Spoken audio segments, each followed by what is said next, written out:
Good afternoon, everybody. It's Jessica Jones, the Cryptid Huntress, and welcome to A Glitch in the Matrix, where just about every week we have a little glitch. Hopefully today we won't, because we're going to be talking about something that is so important, and I hope that you guys enjoy it, and I hope you learn something. I have Dennis Carroll here in the studio today, and we're going to be discussing the Blackbird of Chernobyl. But more importantly, we're going to be talking about radiation and the effects that it has on the paranormal, okay? Because this is something that my field research team encounters every time we're out in the field.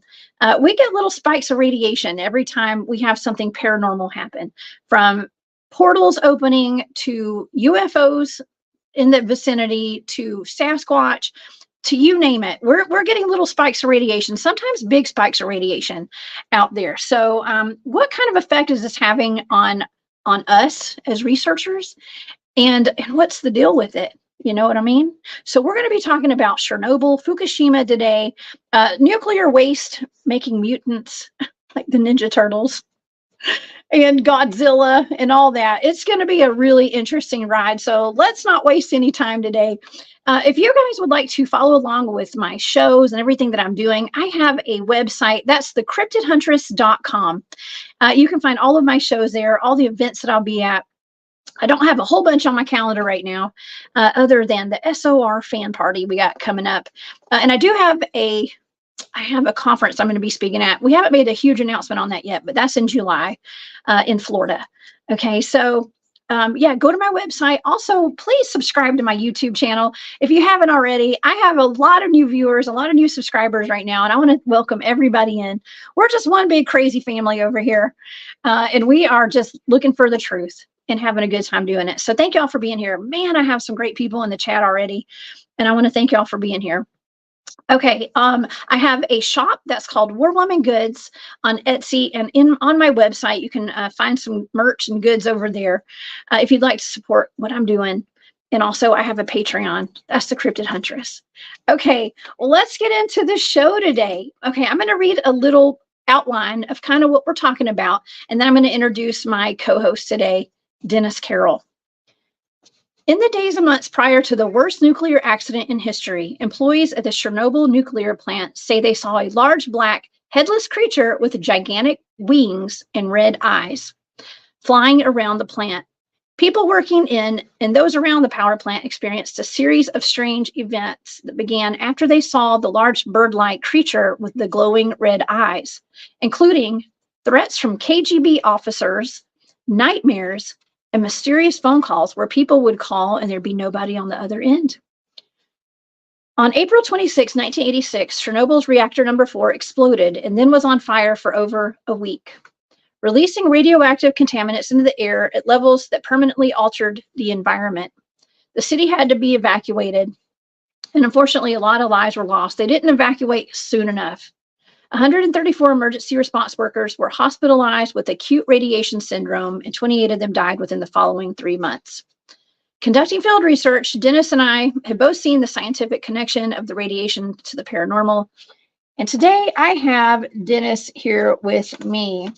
Dennis is a fantastic researcher with over 40 years of experience. He's an author, and you guys can find him on his YouTube channel, Hunting the Shadows. Please help me welcome to the show my co-host today, Dr. Dennis Carroll. Hey, Dennis. Good afternoon. Good to be here again. Good to see you again. Thank you. It's always a treat having you here, Dennis. We have some fantastic conversations, and you know just as well as I do that radiation plays a big part in a lot of this paranormal research that you and I do. Oh, definitely. I would say, you can go when you talk about high strangeness. This is high strangeness. You don't get Yeah. much higher than this. There's some really freaky stuff that goes on with this, especially with what happened in Chernobyl, and even some of it at Fukushima, which I think was in Japan. You have some interesting things and connections with radiation, and especially paranormal events. I call them EPEs, extreme paranormal events, and you run into that in this field definitely. I've actually one of the things I've always packed in my case was a good Geiger counter because it's always interesting to know that when you are in around different paranormal fields, whether that be cryptozoology or spirit research, whatever, you run into the problem with the quadrant of what I call EMF, which is electromagnetic Mhm. force field, and it is occurring naturally throughout the world.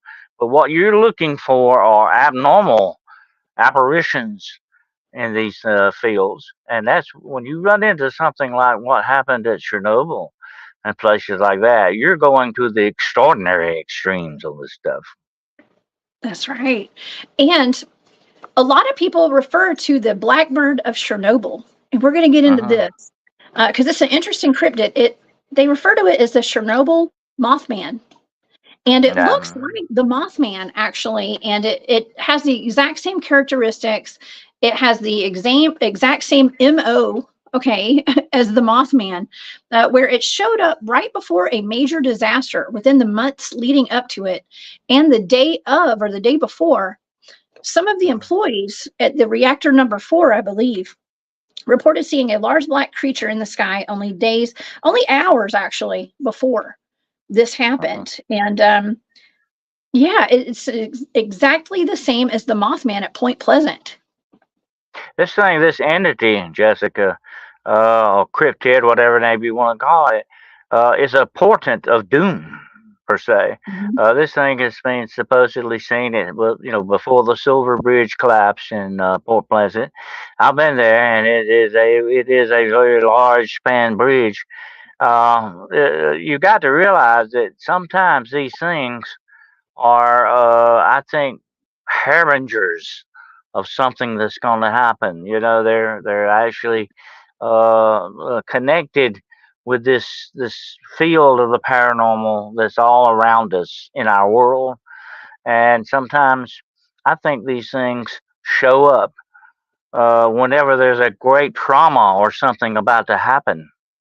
And it Mhm. would not surprise me that this did not happen at Chernobyl, without a doubt. Yes, exactly. Deborah's in the chat today. Hey, Deborah. Deborah says that I have a witness on a case I'm working in the UK who suffered radiation poisoning after a UFO event. And Uh-huh. Dennis and I were talking before the show today. We both know of people in instances that have either been poisoned by radiation in some sort, or I mean, that might have even been targeted individuals, dare I say, Oh yeah, um, affected by it. after Yeah. experiencing something like these disasters and these cryptids. Uh-huh. As a matter of fact, the people who reported seeing the Blackbird of Chernobyl, they said that they started having terrible dreams, nightmares, actually, after they saw this. And Uh-huh. they were being harassed and targeted by the KGB, or people they Uh-huh. considered to be probably the KGB. And they started getting threats on the phone and getting like hang up calls. Back in the 1980s, we had those rotary dial phones. And they would get calls with nobody on the other end, and when they did have somebody on the other end, they were getting threatened. So Uh, That's very much, dangerous. Jessica, like what John Keel said. When you look at the paranormal, it's going to look back at you. When something strange like that happens, it's definitely, you get its attention. It gets your attention, and you definitely get its attention. And these things, sometimes when we get their attention, we definitely don't want that attention because it can be bad. I've had experienced that my own self, my own life. I'm not going to get into the particulars on it right now, but I've actually experienced that myself. And it is a freaky, very weird kind of a feeling when you run into something like this and it begins to affect your life in these ways. I can understand where these people are at. The ones that had this thing happen at Chernobyl, and how it did affect their lives, and it affects you not only, I don't think, physically, Jessica, but spiritually and psychically as well. Hmm. That is correct. Now, I have a artist rendition, let's just say, of what this blackbird of Chernobyl looked like. And this is similar to what they saw at Uh, Chernobyl. Now, if you ask me, Dennis, I'd say that's a Mothman right there. Okay. oh yeah, oh yeah. And then, he has also been supposedly sighted in Britain too. There are cases Mhm. of it. The bird is actually, I think, called the owl man in Britain. To a certain extent, looks very much like the Mothman in that description. And there's even been, I've even had one case years ago where he was sighted in Georgia, on a back road in Georgia. So he gets around. Okay, definitely. Wow.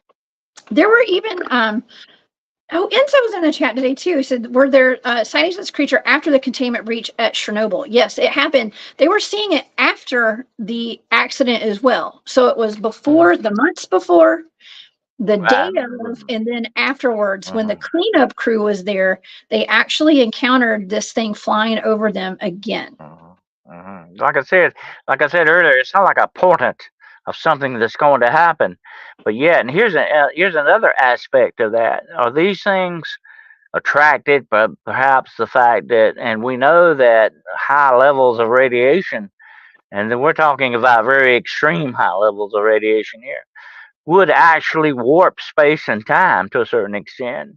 Would that not be the perfect way to open portals for these things, or entrances for these things to come through?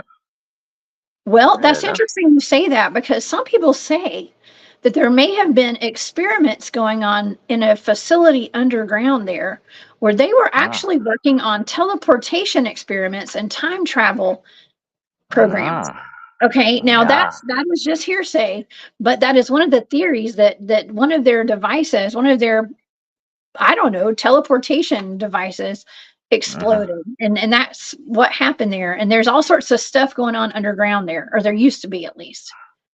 Well, in order to teleport something, Jessica, theoretically, you have to sort of split the veil of time and space. You gotta make a way through it in order for you to transport whatever item or people or whatever it is you're trying to transport. So basically, what you're doing is opening and manipulating portals Hmm. in order to do that. And I'm going to say something about this. When you start messing around with space and time, some very weird, freaky things can happen. And let me say this too: you've got something that's not in your control completely. I don't care what you think you're doing; it is out of your control to a great extent. You don't know what might happen with something like that.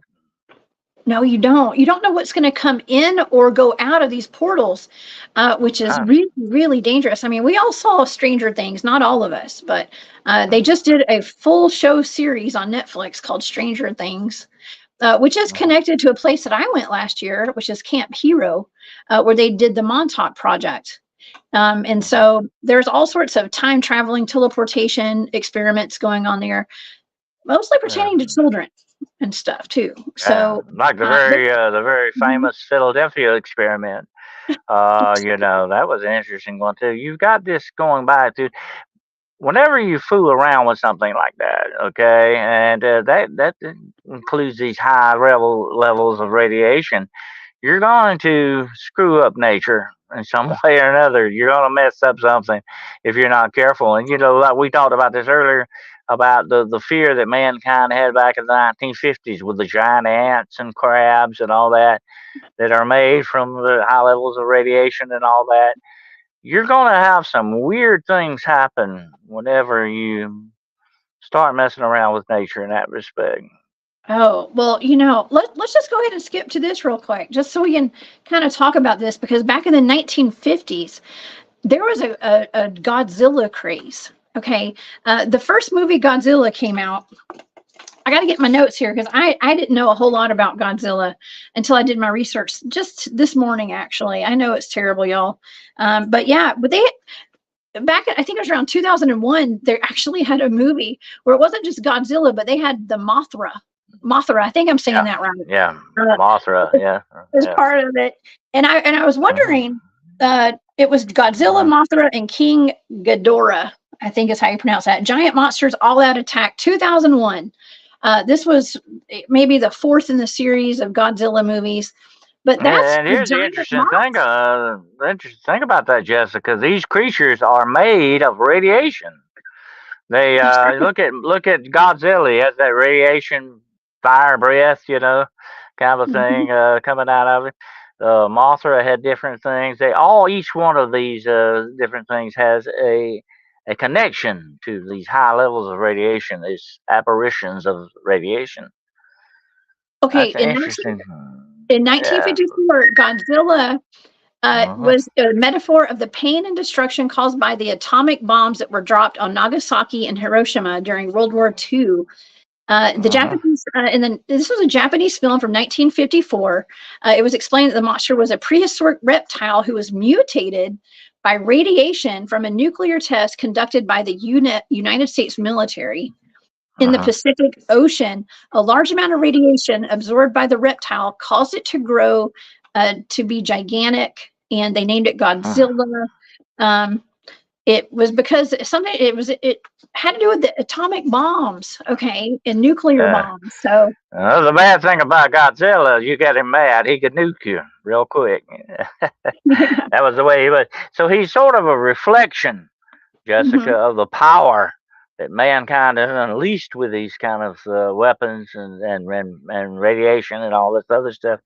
He's sort of a reflection of that, and that's what they feared, you know, since they actually firsthand knew what Hiroshima and all that was about, okay, because they had atomic bombs dropped on them, they knew all that.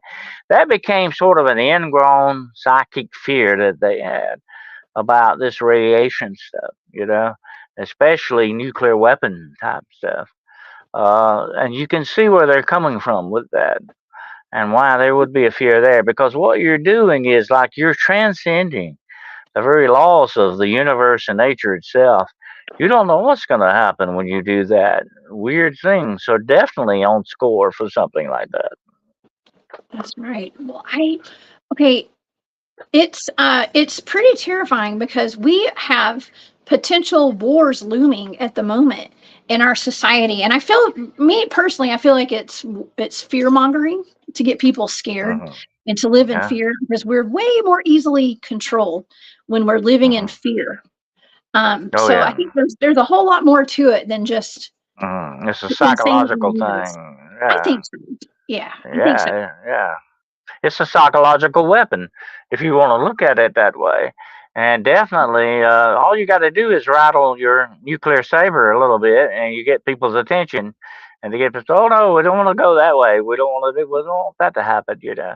So it's sort of a way of blackmailing too, you know, a nuclear blackmail.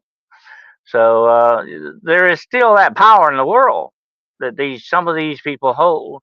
They've got the fingers on the buttons, and that's not good, definitely, because all it would take is one person with the wrong intentions to do the wrong thing, without a doubt. Well, we have a whole lot of people in power right now that probably shouldn't be in power. I'm just saying. I don't know I don't know if I trust the people with the briefcase with the buttons in it personally. Yeah. I wouldn't, definitely. I would not, definitely.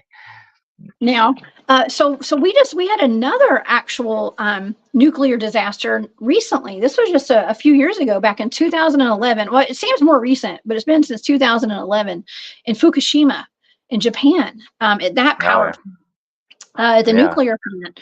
And it was on March 11th, 2011, and they said that it was from an earthquake.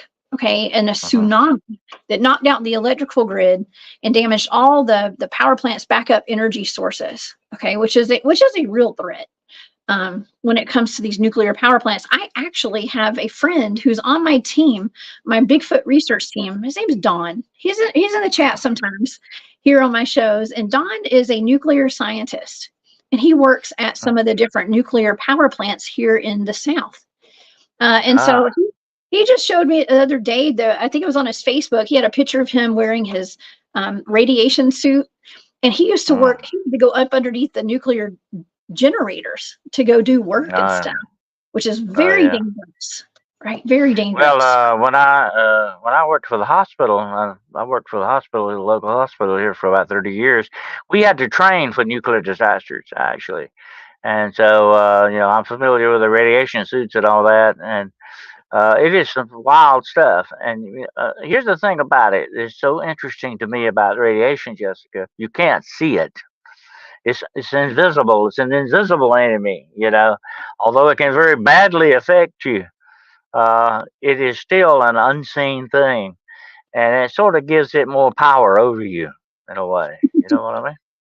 It does. It's extremely scary.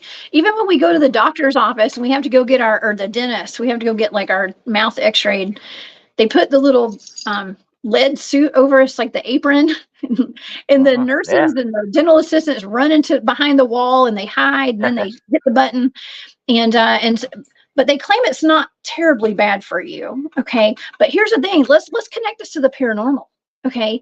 Because Barry Littleton and I, our friend Barry, we did a show about we were talking about the 5G towers, the cell towers, and the radiation that those give off. And we got into the topic of X-ray machines.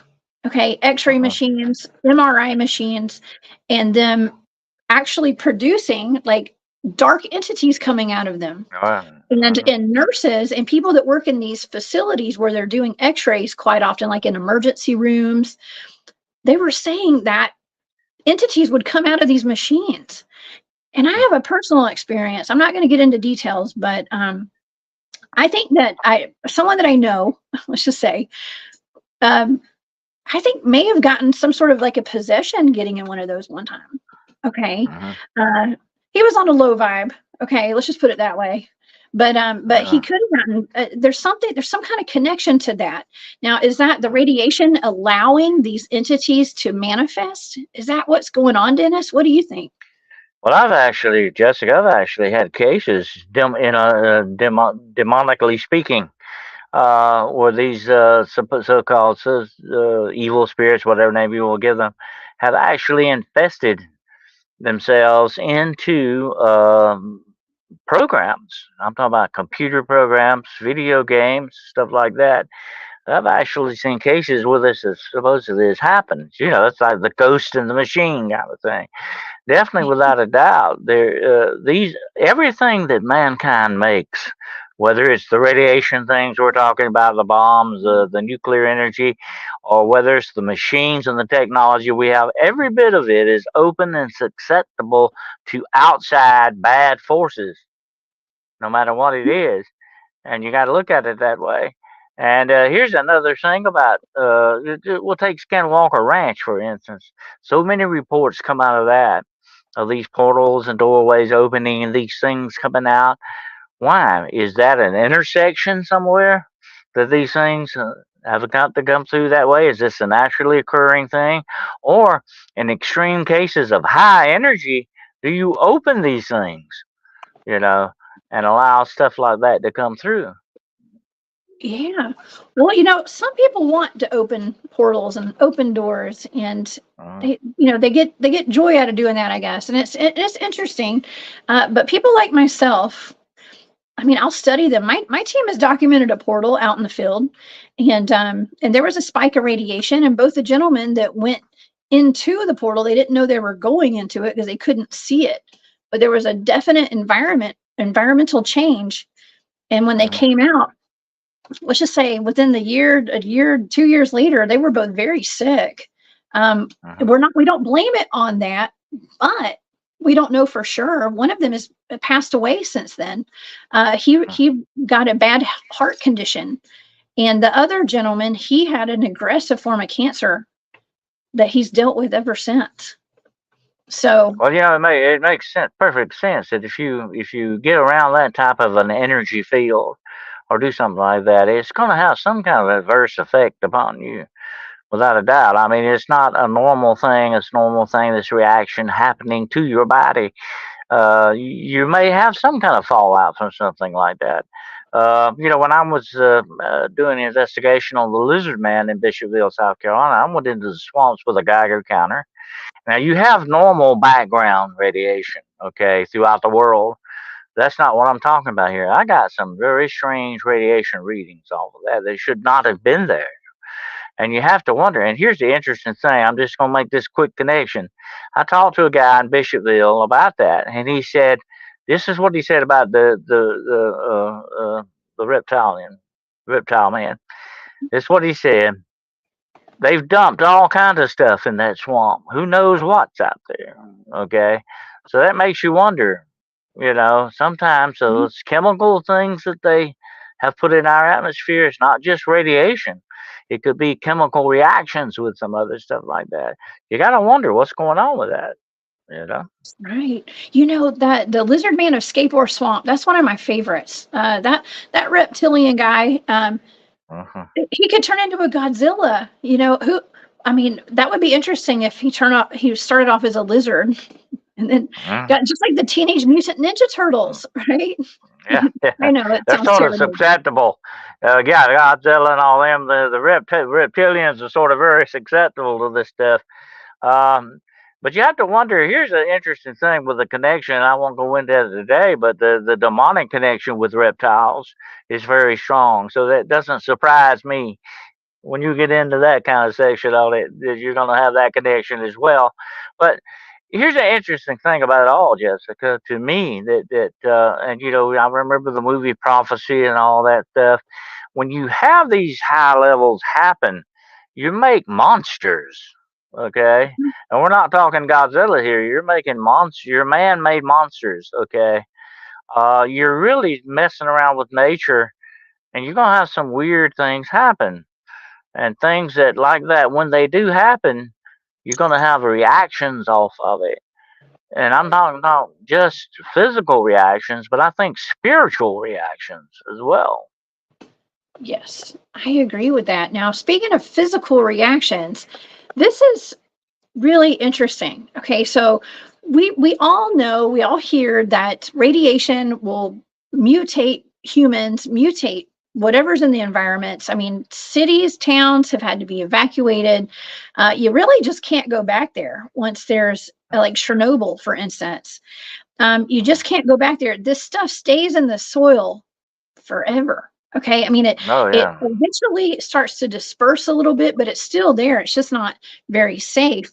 But when I was doing research on this topic with the health effects of the radiation after a nuclear disaster, if you go to Wikipedia, who loves to put wiki checks on most of my videos, okay, or YouTube does that, I don't know, but Yeah. I get a lot of wiki checks.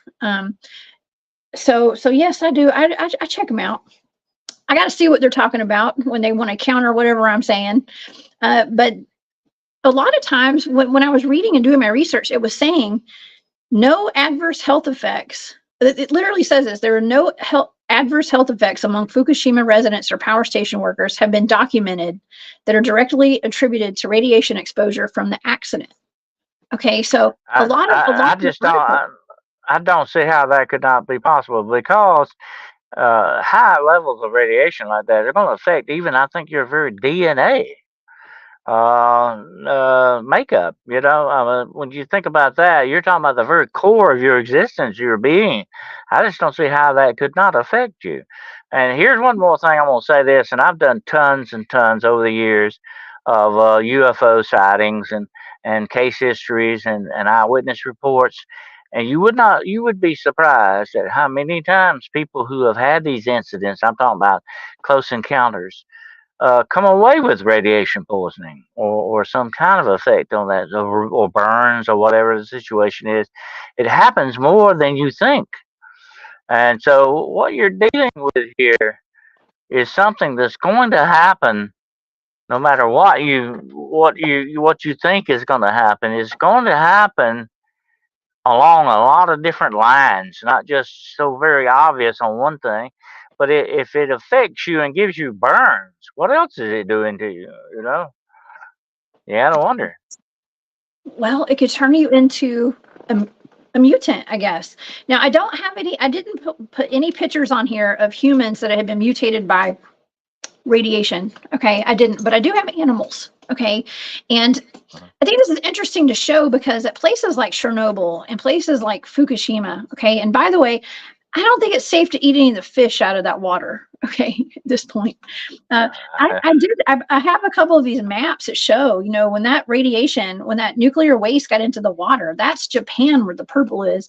It's slowly drifted over here to the United States, down to South America, Central America, all over, even Australia over there. I mean, it's that's pretty rough. Okay. And I'm not sure if, I mean, with all the other, you mentioned things that are in our foods, the toxins. I mean, we've already have enough toxins in our air, toxins in our other foods. Here's the bad thing, Jessica. It's still there. Okay. It may not be at the same level, but it's still there and it's going to be there for a long, long, long time to come. That's just like that elephant I told you about in Chernobyl, where the actual meltdown on the inside of the reactor is. You can't stay but a few seconds close to the elephant's foot, or you will die immediately, right there on the spot. That's how strong this stuff is. And that's going to be that way for thousands of years to come. Think about it. I mean, that's going to be a long, long, long time. We'll never live long enough to do that. But you're talking about almost internal type stuff going on here. That should be frightening enough by itself. Yeah, look at that. That's the waste. This is Where does the nuclear waste waste. go? This okay, so Yeah. this is the soil, and what they do is, and I wanted to tie this together with the paranormal activity, okay? Because this is nuclear waste being disposed of. All they can do is bury it, okay? They can bury it, or they can send it to outer space. Well, let I me mean, say this about let me say this about. I've done a lot of research on Fukushima, and after that incident, there was an increase.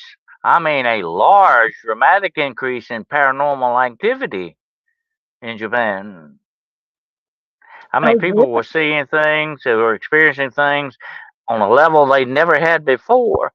It's almost as if, like we said earlier, this high levels of radiation, this energy that goes forth, does something to the spiritual realm, without a doubt.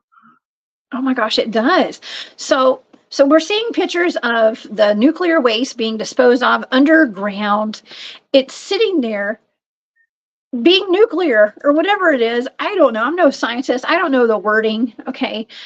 Whatever's going on there. It's just a bunch of radiation. And if we're getting radiation spikes when we're having paranormal activity, and we have places, well, you and I have talked extensively on battlefields and places of super high strangeness where blood has been shed, like a blood ritual, something in the land. Okay, something in the land.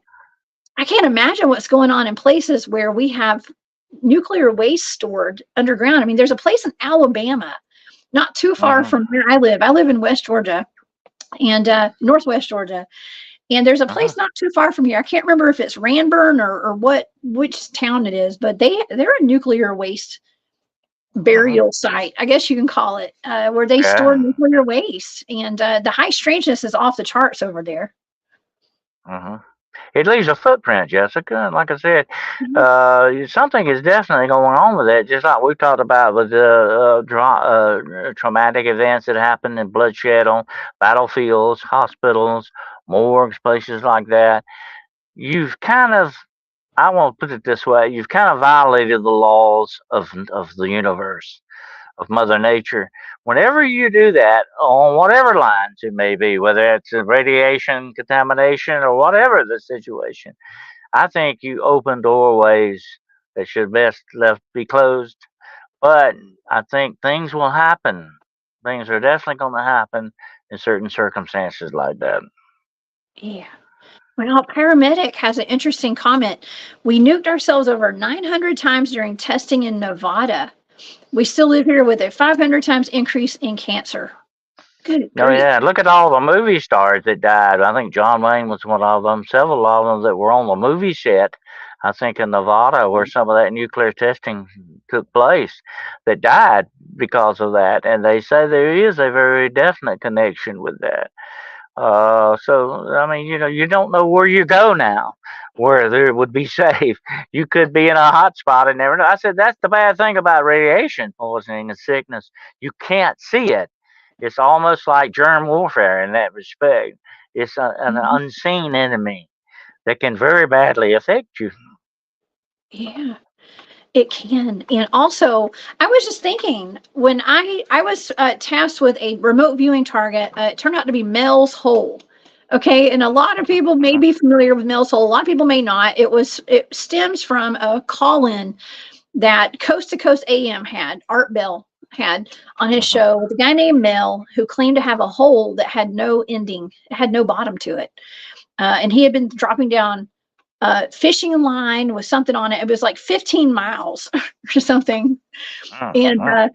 so his land eventually got seized and the government took it over. And it's a long story. You guys go back and check out my remote viewing show on Mel's Hole with Barry Littleton and Tanya Braddock. We couldn't stop laughing about remote viewing Mel's Hole the whole show. So it's a little silly, but it was a fun show. But anyways, yeah, it was fun. So, Well, but we not too both, far from where I'm at right now, Jessica. This makes me think about this. There was a plant, a fertilizer plant, and it burnt down, I think, or something. They got rid of it. They actually had to go in, listen to this, and plant trees. They planted, and I remember seeing these trees. They planted trees where this plant had been. And those trees grew up, I guess I watched them over the years, probably around 6 or 7, 8 foot tall, and every single one of them died. really? The trees got to a certain and they died. And this was the way for them to bleach the chemicals out of the soil there and try to reconstitute the soil. I just wonder if it worked though. If it kills the trees, I don't know if I'd want to if I'd want to stay on that soil very long. No, I wouldn't. Yeah, that because you don't know, you don't want to plant a garden in it, obviously. Mm, Well, yeah. okay, so just back to Mel's Hole for just a second. So Tanya and I both had, these were a blind remote viewing target. We both picked up on Mhm, radiation, a lot of radiation. Now, there were mhm, rumors that the military, our government, had taken over that property and were using this. And I was picking up on some kind of wormhole. They were using that hole for like teleportation and some kind of mm, time traveling experiments and stuff. So it's we don't know for positively, okay, but we do believe that there was something to do with teleportation. But there was radiation coming out of that thing, and birds and animals would not go anywhere near it. mm. Actually, Well, yeah. when they dropped a sheep down in it for Uh-huh. experimentation, it came back with what they called the tumor seal that popped out of it. It was a tumor seal that had Yeah. human eyes. So Oh, yeah. Well, it makes super sense though. If sad. they found an area like that, that they would want to, use it for experimentation. Hmm. Definitely, that makes sense when you think about it. Absolutely, it's very Yeah, very logical. yeah, totally. Well, let's actually, speaking of the tumor seal. Okay, this is I'm not going to show you all the tumor seal, but Dennis, you had mentioned earlier about the effects that the radiation will have on animals, and I think that this is significant, especially when we're doing cryptid field research and things like that, because we come across a Hmm. lot of strange things out in the woods. But places that have radiation poisoning, nuclear waste, they have mutated animals out there, and I have some of these interesting, the more interesting ones that I came across in Fukushima around in Japan. They were having mutated butterflies and moths. Mm. Oh yeah. So I find it very interesting that we're talking about the blackbird of Hmm. Chernobyl, and it looks very much like a Mothman type of an Hmm. entity. And moths are really, and they also have Mothra from the Godzilla movies. It's interesting that there's like a moth. It's something Hmm. constant in all this research. Well, Moths. your moth's a very common insect. You're gonna find a lot of them around. Okay, if you go out on a warm summer night in the south, around the streetlights, you know what I'm talking about. Yes. You always have an abundance of moths around, without a doubt. And if it was going to pick up on one insect, that would be my choice. Definitely would probably be the moth. But here's the interesting thing, Jessica, about that. It's not just changing their aspect; they actually it's actually stunning the growth on some of these things. It's not making them gigantic, but it's actually warping and twisting the growth on these things to a certain extent. Uh, to me, that's not good. And if it'll do that with an insect, think what it might do with a warm-blooded creature or something like that. Or, Well, it's it's freaky. interesting you ask because I have some pictures. A lot of times it Mm. makes them get extra legs. Okay, they get extra digits, extra legs. This is a poor Mm-hmm. lamb out of the Chernobyl area. I have a cow that looks like it has extra limbs as well.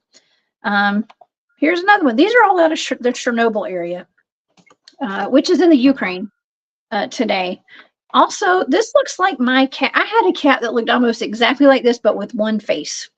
His name was Mayu. He was a crazy cat. But yeah, this cat has two faces. That is out of Chernobyl, and also we have this is out of the Fukishima area. This is supposed to be, I believe, that's called a wolffish, which is That was kind gigantic. of a tadpole type thing. That guy, I don't know. I don't know if he's sad or happy or what. He looks. He's either crying or laughing. I can't tell. That reminds me. That kind of reminds me of a photo I saw of some gigantic goldfish going through a river, and it said that the Chernobyl Ukraine fishing season had opened up. Oh my. You could imagine. But yeah, you're making monsters here. That's what you're doing. That's what you're basically doing. You're a monster maker when you do this stuff. And you're, like I say, it's an aberration of nature. It's something that should not be happening. And whenever you violate the laws of nature, bad things are going to happen. And I think not just physically, like we said earlier, but spiritually, psychically, along those lines, nothing good is going to come out of it. No. And Richard, hi, Richard. He has a great point. You can also imagine that sooner or later, all that gets into the groundwater tables. Oh yeah, and unfortunately. the food you eat is raised out of the water tables. I mean, the seeds are planted in the ground; they're nurtured by that. Whenever you contaminate one thing in nature, it falls over onto other aspects of nature, no matter which way you go with it. That's the bad thing about it. You know, to me, what you don't know what it's just like the fish we were talking about earlier. If you the fish in the sea, and I was telling this to somebody the other day, this world is infected with plastic. That was the worst thing mankind ever invented was plastic. They're finding plastic everywhere now. They found it in caves in the Antarctic where nobody has ever set foot. We have actually particles, believe this or not, folks, we have particles of plastic in our lungs, in our hearts, that's going to be there the rest of our lives. I know. It feels like we have so much working against us as humans to grow Yeah. and prosper and thrive. Hmm. We're just getting we're attacked. We're getting attacked by every angle all the time, from the air, from the water, from our foods, and so it's important for us to You be are mindful. your environment. You are your environment, no matter what that environment is. And that's what we're talking about here with radiation. If radiation is part of your environment, it's going to affect you that way, without a doubt.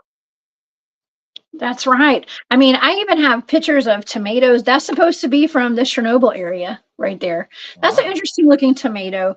I mean, and and a lot of us, we eat processed foods and foods that we're not growing it ourselves. A lot of people aren't. The Yeah. majority of people are probably not growing their own food. So we really I don't would know not eat what's in that our tomato. spaghetti sauce, you know? I would not eat that tomato. I would. I'd pass on that. Thank you. Uh, Yes. And flowers. I mean, just a lot of it just becomes a little mm, mutated.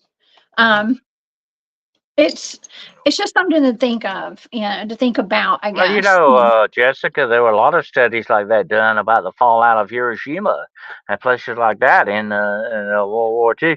And here's the bad thing about it: we do not have any really long-term studies on this stuff. We don't really know. Like you said, it keeps saying, "Oh, the radiation levels are okay and all that. You can live with them," but we don't really know in the long run what these things will actually do to us. Yeah. Well, we're going to find out. We're about to start finding out, I think. Mhm. And Dodge the Badger, the Chinese. Thank you for being here. The Chinese tried to introduce cancer-causing plastics in cheap children's toys. Oh Oh, yeah. well, there are a lot of things. Even our clothes have chemicals in them that are harmful.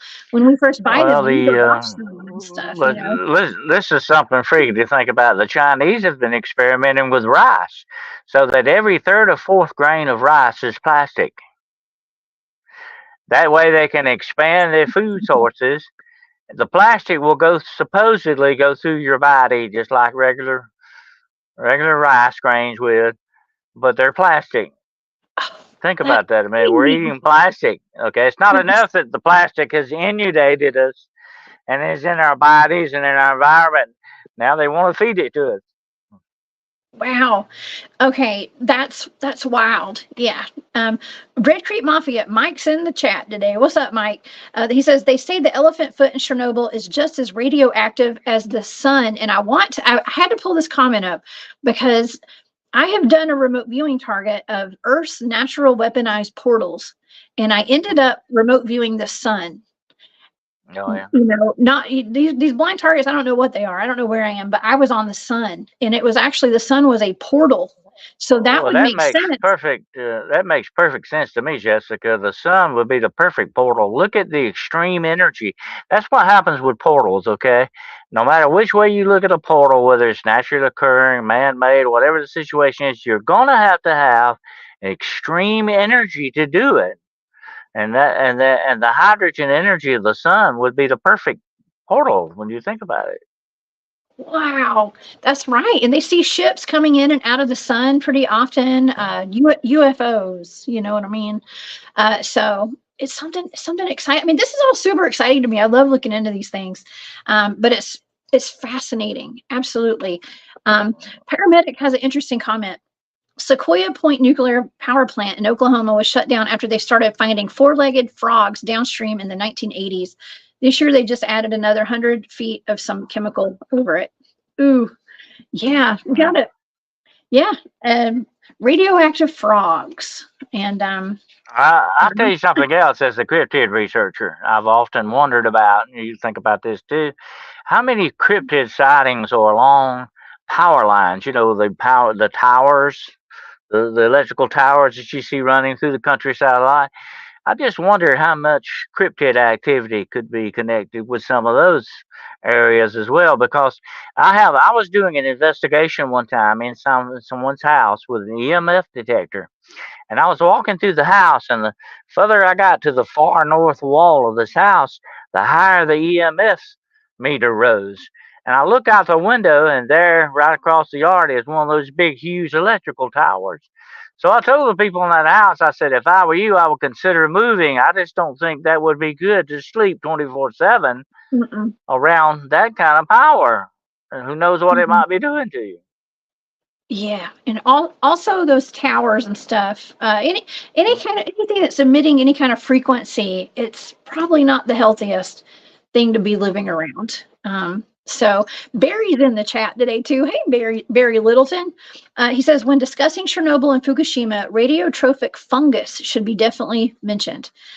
I don't know what that is, but absolutely. So people I've in the heard chat of and it. watching, and Dennis, y'all might know what that is. So that's interesting. We'll talk about that in the future Well, together, it's Barry.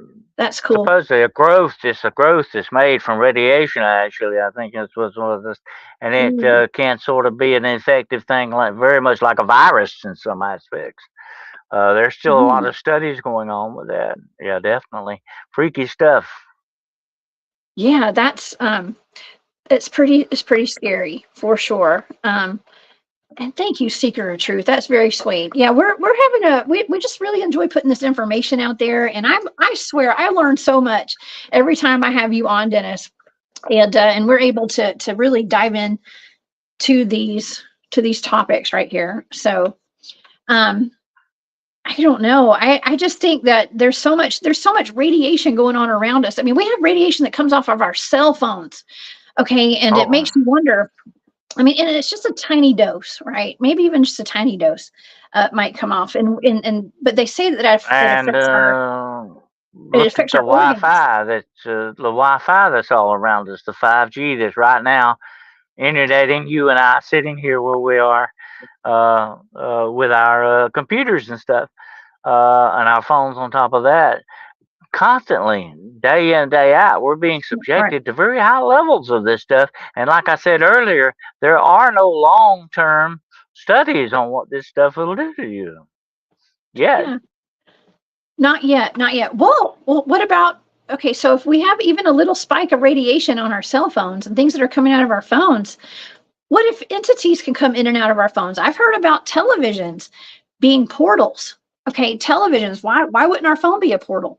If a television could be a portal, I think that a phone Mhm. could be as well. Oh, yeah, definitely. And like I said earlier, any part of our technology is subject to these things. They can have this. I call it a spiritual infection to a certain extent. That's what it basically is. In that respect, you've got these outside influences that can influence our technology. Without a doubt, look at what we've talked about so many times about AI and all that. AI itself is subject to this infection. Nothing that we make, I don't care what it is, you can go find out is perfect.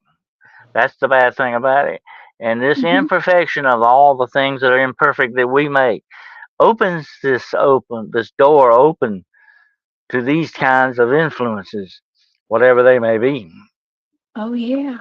And Adolf has a great point because we hear a lot about Bigfoot located in the power lines or where the power lines go and like those rows. My friend Tyler Howell from down in Florida, I just got to see him at the East Alabama Bigfoot Town Hall a couple of weeks ago. He has a very well known video that went viral of him where he was sitting in his vehicle kind of doing some Bigfoot field research, but in his vehicle, and he filmed a Sasquatch running across the power lines, that area that was Oh wide open. yeah. And so Hmm. they do get spotted there pretty often. And look how many times UFOs, Jessica, spotted around nuclear power plants and regular electrical power plants. What's this thing about energy? Okay, are they utilizing this energy for their own purposes, or to open portals, or what? You have to wonder. I think it has a lot to do with the portals opening. Considering that we did document a portal, there was a spike of radiation. The two gentlemen got very sick. We believe it could have had potentially had something to do with that. Maybe that's where they know where they can access portals. I mean, I don't have all the answers. We just put it out there. I don't know, but I think that that could be doable. Okay, I do. Hmm. Yes, definitely.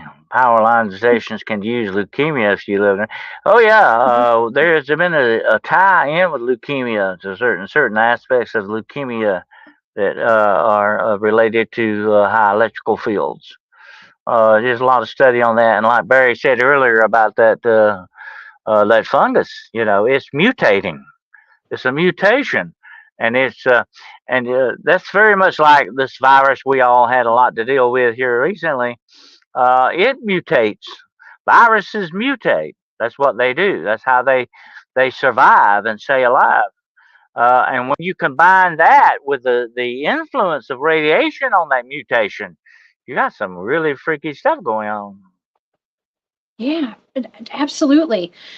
So Barry says radiotropic fungus might be a gift from an extraterrestrial civilization to help with radiation cleanup. It would Whoa, be that's good. right. I've talked to Barry about that before. I forgot about that. Yeah, Uh-huh. that would be interesting. I think that a lot of ETs are here to help. They're not here to hurt. If they wanted to hurt us, they would have already hurt us, I think. Well, when you screw, like we said earlier, when you screw up nature, Jessica, maybe Jessica has a fail-safe device. Maybe nature kind of comes in and says, "Hey, maybe I can do this and straighten this out. What you screwed up here, That would be a good thought. That would be good if nature could do that, without a doubt. Wow, yeah. Yeah, Hannah says she's Wi-Fi sensitive. Her hands hurt and ache when she holds her phone, and it's got to do with autoimmune stuff. Yeah, so there's a definite physical reaction to some of this radiation and stuff. So it's out there. It's invisible, but I mean, if it can open up a portal, that's powerful. That's powerful stuff. Well, here's one more thing we have to think about, Jessica. The human body is also an electrical receptacle. Okay, we have a certain amount of inherent electricity in us. Would that not also be a connection to a portal? Think about it. And I've often said this about from an occult standpoint. A lot of rituals, spells, and all that having to do with opening spiritual doorways are done with the vibrations of sounds, and it also is centered in our bodies, the makeup of our bodies. Would that not be where a lot of the electrons and electrical aspects of our body comes into play with a Mhm. connection on these portals? Hmm. Yeah, I was going to ask you. I was planning on asking you about the demonology, because the demonology effect with demonic entities coming in and out through using, I guess you just say portals, but this radiation. I did kind of touch on it with the MRI machines at hospitals and stuff. But you are a demonologist, and you've done exorcisms. I mean, you have been very deep into the studying the occult and demons. Okay, so I was just going to see. We've only got a couple minutes left today. Do you have any final thoughts on the radiation and how it's linked to dark entities and things like that? Well, since you brought that up, we've all, if you've done a little spiritual research, we've all put in fresh batteries, walk in a place, and have them drained. I've had Yeah. that happen many times.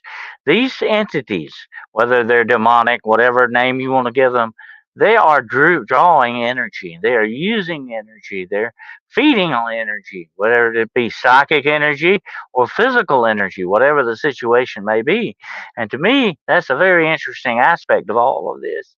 Are there things out there like this blackbird of Chernobyl? Is it attracted to this from the energy standpoint, not only the physical energy, but the spiritual and psychic energy of the trauma, the traumatic things that's going to happen there? Is it connected in that respect? You got to wonder. There's a lot of questions that we have to ask, a lot of observations that still need to be made. But there is a definite connection with a lot of this stuff, without a doubt. Well, we think so, but this is for entertainment purposes only. Thank you, Dodge the Yeah. Badger. This is for entertainment purposes and educational purposes only. Okay, it's really entertainment. Uh-huh. So Well, these are just our opinions, and we're not stating this as fact. Okay, yeah, we've had I've had a lot of my friends, not a lot, but I've had several big channels that belong to my friends over here on YouTube get deleted recently. So thank you, Dodge the Badger, for reminding me for sure about that. But this is for entertainment purposes only, as I like to say. well, that's But always I say on my show, Jessica. This is conjecture and supposition. Okay, that's where we're coming from. We are conjecturing and supposition a lot here. We're not saying this is actual 100% fact, but you do when you think about these things, you've got a lot of questions, and I think the questions need to be asked without doubt. they do. They do. Wow, that's interesting. Jim Gerard says the Vietnam War was fought over control of a transdimensional portal. That's interesting. I've not heard that one before. So, man, I tell you what, there's a lot of interesting stuff to research and to look into, and yeah, just a lot of stuff going on out there. And I Oh hope yeah. everybody learned something today, y'all. This has been a great show. This has been a great time, and yeah, please, yeah, you guys, if you like the video, give it a thumbs up, and you guys share this out today, and be sure to subscribe to my channel here, the Cryptid Huntress, and Dennis's channel. Dennis has a YouTube channel. You actually have a live show tonight, right, Dennis? Tell the audience about your Yeah, channel. matter of fact, my show will be on tonight at 9 o'clock p.m. Eastern Standard Time. Hunting the shadows. I'll be doing demonic animals tonight when nature turns evil. So it should be an interesting one. And then Friday night at 8 o'clock p.m. Eastern Standard Time, I'll be doing Paranormal Point of View. That's sort of an open forum where we talk all things paranormal and all that. Oh, wow. Okay, so could you include Dogman and Bigfoot and I mean, I don't know if I consider them animals though. They go demonic. Oh, Uh, yeah, is definitely it just without a mostly doubt. animals? Okay. Well, Hmm. I got to be there for that one. That's going to be a good one tonight. Yeah, Yeah. for sure. What time is that? It's 9 p.m. Eastern, right? It's 9 Okay. o'clock p.m. Eastern Standard Time. Yes, ma'am. Okay, awesome. Well, you guys please go and subscribe to Hunting the Shadows on YouTube, and Dennis, you keep us informed, and I just love having you here. So thank you so much for your Always enjoy it. expertise. It's always a Thank pleasure. you. Okay, well, you guys, please come back and hang out with me tomorrow night. I'm going to be here at 8 p.m. with a remote viewing show for you guys. I've done 4 sessions already on a couple of targets that Barry Littleton gave me, who's in the chat today. Hey, Barry. And I don't know what those are. We'll probably be doing a show on whatever those are tomorrow. And so I'll be posting that either tonight or tomorrow morning. And also shout out to all my Patreon members. You guys, I will be posting that data and all that stuff before the show tomorrow night in Patreon. It's a cool target, whatever it is. I just don't know what it is yet. Okay. Okay, Dennis. Well, thank you again for being here. You guys, please keep your head on a swivel, and yeah, keep your head on a swivel, and be aware of your surroundings. And I don't know. I was going to say, don't eat the fish out of the Pacific. Okay. But I don't know. I don't know. I shouldn't say that. Okay. All right, Dennis. Well, have a wonderful day. We'll see you tonight over in your live chat. Okay. You guys have a great day. See y'all tomorrow. Bye, y'all. Bye, Dennis.